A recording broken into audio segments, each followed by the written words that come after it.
అనంతపురం జిల్లా గుత్తి మున్సిపాలిటీలో కలుషిత త్రాగునీరు సరఫరా అవుతుందని కాలనీ వాసులు ఆందోళన చేపట్టారు. ఈ నీరు తాగితే రోగాల బారిన పడతారని ఆవేదన వ్యక్తం చేస్తున్నారు. మున్సిపాలిటీ అధికారులు నెలకు ఒకసారి తాగునీటి సరఫరా చేస్తున్నారని, అవి కూడా కలుషిత నీరే కావడంతో ప్రజలు అధికారులపై మండిపడుతున్నారు. వీటిని పన్నులను సక్రమంగా కడుతున్నప్పటికీ అధికారులు నిర్లక్ష్యంగా వ్యవహరించడంతో విమర్శలు వెల్లువెత్తుతున్నాయి. ఇప్పటికే డయేరియాతో ప్రజలు హాస్పిటల్స్ పాలవుతున్న నేపథ్యంలో సంబంధిత అధికారులు స్పందించి వెంటనే శుద్ధి చేసిన నీటిని వారానికి ఒకసారైనా సరఫరా చేయాలని డిమాండ్ చేస్తున్నారు.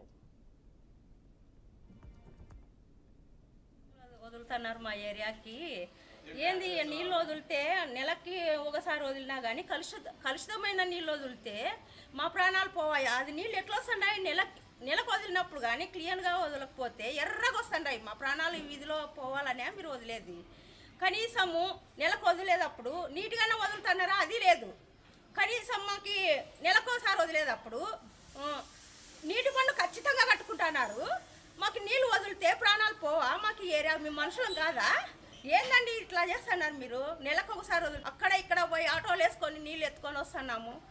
కనీసము మీరు తెలుసుకొని మాకు జాగ్రత్తగా నీళ్ళన్నా వదలనని మీకు కోరుతున్నాము. అసలే ఇప్పుడు సీజన్ వ్యాధులు వస్తున్నాయి మనుషులకి. ఆ సీజన్ వ్యాధులతో మేము ఎలా బాధపడతాం? పిల్లలు తల్లులకు సీజన్ వ్యాధులు వస్తే మేము ఏ విధంగా బాధపడాలి మీరు వదిలే నీళ్ళకి? అని ఇప్పటి నుంచి అన్నా వారానికి ఒకసారి వదలండి సార్. మాకు చాలా ఇబ్బందిగా ఉంది ఏరియాలో. వారానికి ఒకసారి వదిలితే కనీసం 5-6 మంది ఉంటాము. మాకు బోర్లు లేవు. నీళ్లు నెలకు ఒకసారి వదులుతున్నారు మా ఏరియాకి. ఏంది నీళ్ళు వదిలితే నెలకి ఒకసారి వదిలినా కానీ కలుషితమైన నీళ్ళు వదిలితే